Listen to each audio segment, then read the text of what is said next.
রাজনীতিতে চিরস্থায়ী বন্ধু বা মিত্র বলে কিছু নেই, আছে কেবল স্বার্থ আর ক্ষমতার অন্ধমোহ। ২০২৬ সালের জাতীয় নির্বাচনের পর বাংলাদেশের রাজনৈতিক অঙ্গনে যে আপাতকালীন শান্ত পরিস্থিতি বিরাজ করছিল তা মুহূর্তেই ছিন্ন ভিন্ন হয়ে গেছে একটিমাত্র ঘোষণায়। আসন্ন সিটি কর্পোরেশন নির্বাচনকে কেন্দ্র করে এবার সরাসরি মুখোমুখি অবস্থানে এসে দাঁড়িয়েছে জাতীয় নির্বাচনের দুই মিত্র, বাংলাদেশ জামায়াতে ইসলামী এবং এনসিপি। স্থানীয় সরকার নির্বাচনে কোনোভাবেই জোটবদ্ধ লড়াই করবে না জামায়াত নেতা সেলিম উদ্দিনের এই একটিমাত্র বজ্রকণ্ঠের বক্তব্যে পুরো রাজনীতির মাঠে এখন তোলপাড় শুরু হয়ে গেছে। পর্দার আড়ালে শুরু হয়ে গেছে এক ভয়ঙ্কর স্নায়ুযুদ্ধ। একসময়ের ঘনিষ্ঠ মিত্ররা আজ কেন একে অপরের রাজনৈতিক অস্তিত্বে আঘাত হানছে, কেন এনসিপিকে ট্রোজেন হর্স বলা হচ্ছে, আজ আমরা এই ভিডিওতে উন্মোচিত করব এই রুদ্ধশ্বাস রাজনৈতিক নাটকের নেপথ্যে কাহিনী। আসন্ন সিটি কর্পোরেশন নির্বাচনকে কেন্দ্র করে দেশের ৫টি মেগা সিটি রংপুর, খুলনা, রাজশাহী এবং ঢাকা উত্তর দক্ষিণ সিটির দিকে এখন শকুনের দৃষ্টি পড়েছে রাজনৈতিক দলগুলোর। এই ৫টি সিটি কর্পোরেশনকে জামায়াতে ইসলামী নিজেদের দুর্ভেদ্য ঘাঁটি হিসেবে বিবেচনা করে এবং এখানে তারা নিজেদের একক প্রার্থী দিতে বদ্ধপরিকর। কিন্তু এখানেই বাদ সেধেছে জাতীয় নির্বাচনে তাদের কাঁধে ভর করে ক্ষমতায় স্বাদ পাওয়া এনসিপি অত্যন্ত সুকৌশলে জামাতের সাথে লিয়াজো করে এই ৫টি সিটির মধ্যে অন্তত ২টিতে নিজেদের মেয়র প্রার্থী দেওয়ার জন্য প্রবল চাপ প্রয়োগ করছে। কিন্তু জামাত এবার এক চুলো ছাড় দিতে নারাজ। তারা অত্যন্ত স্পষ্ট ভাষায় জানিয়ে দিয়েছে জাতীয় নির্বাচনে বৃহত্তর স্বার্থে জোট হতেই পারে, কিন্তু স্থানীয় সরকার নির্বাচনে এনসিপির সাথে কোনো ধরনের আপোষ হবে না। জামায়াতের এই কঠিন অবস্থানকে রাজনৈতিক বিশ্লেষকরা শুভ বুদ্ধির উদয় হিসাবে আখ্যায়িত করছেন, কারণ জামায়াত বুঝতে পেরেছে তাদের ঘাড়ের ওপর দিয়ে বড় হওয়ার স্বপ্ন দেখছে এনসিপি। বিশ্লেষকদের মতে আজকের এই সংঘাতের বীজ বোনা হয়েছিল জাতীয় নির্বাচনের পরপরই। তরুণ প্রজন্মের প্রতি ইনসাফের মূল্যায়ন হিসাবে জামায়াতে ইসলামী জাতীয় নির্বাচনে এনসিপিকে একে একে ৩০টি আসন ছেড়ে দিয়েছিল। জামায়াত তাদের সংসদে নিয়ে আসার জন্য নিজেদের সর্বোচ্চ আত্মত্যাগ করেছে, কিন্তু এই স্যাক্রিফাইসের প্রতিদান এনসিপি কিভাবে দিয়েছে? রাজনৈতিক শিষ্টাচারের চরম লঙ্ঘন করে জামায়াত তাদের পাওনা একটি সংরক্ষিত নারী আসনও এনসিপিকে উপহার দিয়েছিল, কিন্তু এনসিপি সেই আসনে অত্যন্ত সুকৌশলে এমন একজনকে বসিয়েছে যিনি কট্টর জামায়াত বিরোধী হিসাবে পরিচিত, নেত্রী নুসরাত তাবাসসুম। সংসদে যখন এনসিপির রাজনীতি একটু শক্ত ভিতের ওপর দাঁড়ালো, তখন থেকেই তাদের এবং ছাত্রশক্তির নেতাকর্মীদের ভেতর ভয়ঙ্কর অহংকার বোধ এবং দাম্ভিকতা প্রকাশ পেতে শুরু করে। যে জামায়াতের কাঁধে ভর করে তারা ক্ষমতার বারান্দায় পৌঁছেছে, সেই জামায়াতকেই জনবিচ্ছিন্ন প্রমাণ করার জন্য তারা নোংরা ন্যারেটিভ তৈরি করতে শুরু করেছে। এনসিপি কেবল রাজনৈতিক বিরোধে ক্ষান্ত থাকেনি, তারা শুরু করেছে এক ভয়ঙ্কর মনস্তাত্ত্বিক যুদ্ধ বা সাইকোলজিক্যাল এয়ারফেয়ার। এই যুদ্ধের চরম পর্যায়ে ছিল সাবেক আমির মাওলানা মতিউর রহমান নিজামীর ছেলেকে এনসিপিতে যোগদান করানো। এর মাধ্যমে তারা দেশবাসীকে এই মেসেজ দিতে চেয়েছিল যে জামায়াতের ঘর ভাঙতে শুরু করেছে। তারা ভেবেছিল এই ধরনের সস্তা চমক দেখিয়ে জামায়াত শিবির থেকে লোকবল ভাঙানো সম্ভব হবে।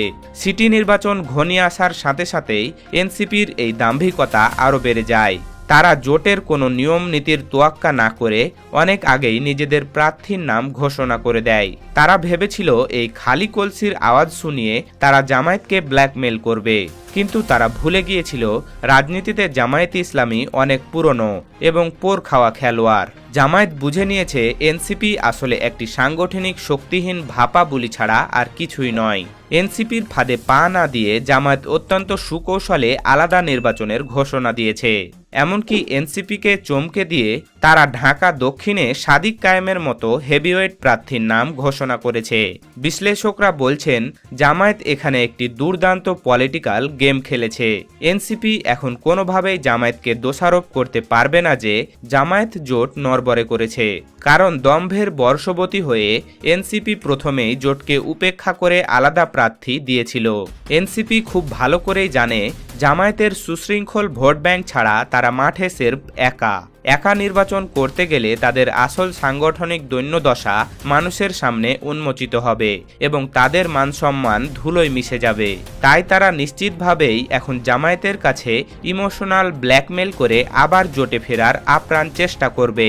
তবে জামায়াতের জন্য এখন মেয়র পদ ছেড়ে দেওয়া হবে চরম আত্মঘাতী সিদ্ধান্ত। এই পুরো রাজনৈতিক নাটকের সবচেয়ে ভয়ঙ্কর এবং থ্রিলারধর্মী দিকটি উন্মোচন করেছেন প্রখ্যাত রাজনীতি বিশ্লেষক মোতাহার হোসেন।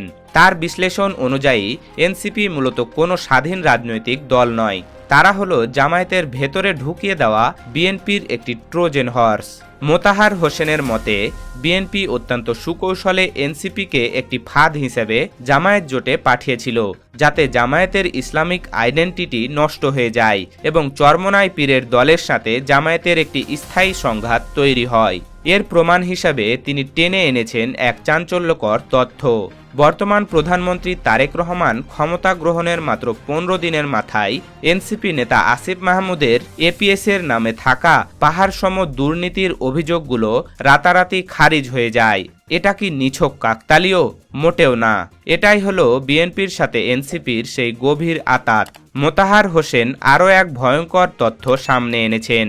তিনি জানান, 12 ফেব্রুয়ারি রাতে যখন নির্বাচন নিয়ে চরম উত্তেজনা এবং জামায়াতে ইসলামী ও মাওলানা মামুনুল হক রাজপথে দুর্বার গণ আন্দোলনের চূড়ান্ত প্রস্তুতি নিচ্ছিলেন, ঠিক তখনই এনসিপির নেতা নাহিদ ইসলাম হঠাৎ করে ঘোষণা দেন যে এনসিপি সংসদে যাবে এবং শপথ নেবে।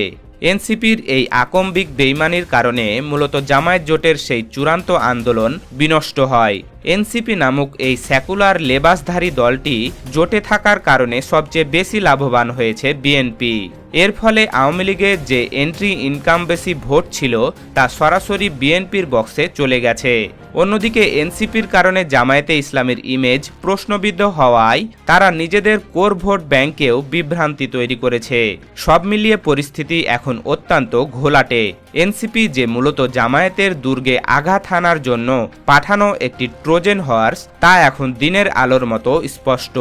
সিটি কর্পোরেশন নির্বাচনকে সামনে রেখে জামায়াতে ইসলামী যদি এই ফাঁদ থেকে বেরিয়ে না আসতে পারে এবং নিজেদের সিদ্ধান্তে অটল থাকতে ব্যর্থ হয়, তবে আগামী দিনে তাদের রাজনৈতিক অস্তিত্ব এক ভয়ঙ্কর হুমকির মুখে পড়বে। এনসিপির দোহাই দিয়ে মেয়র পদ ছাড় দেওয়া হবে শহীদদের রক্তের সাথে বেইমানি করা।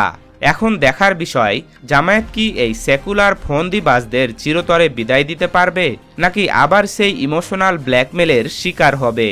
সুপ্রিয় দর্শক, আপনি কি মনে করেন এনসিপি কি আসলেই জামায়াতের জন্য এক বিস্ফোরা? তারেক রহমানের সাথে তাদের এই গোপন আঁতাত নিয়ে আপনার মতামত কি? জামায়াত কি একলা চলে নিজেদের শক্তি প্রমাণ করতে পারবে? আপনার প্রতিটি মূল্যবান মতামত আমাদের কমেন্ট বক্সে সরাসরি জানান। ভিডিওটি জনসচেতনতায় শেয়ার করুন এবং রাজনীতির এমন সব গভীর ও অপ্রকাশিত খবর সবার আগে পেতে আমাদের চ্যানেলটি সাবস্ক্রাইব করে বেল আইকনটি বাজিয়ে রাখুন। ধন্যবাদ।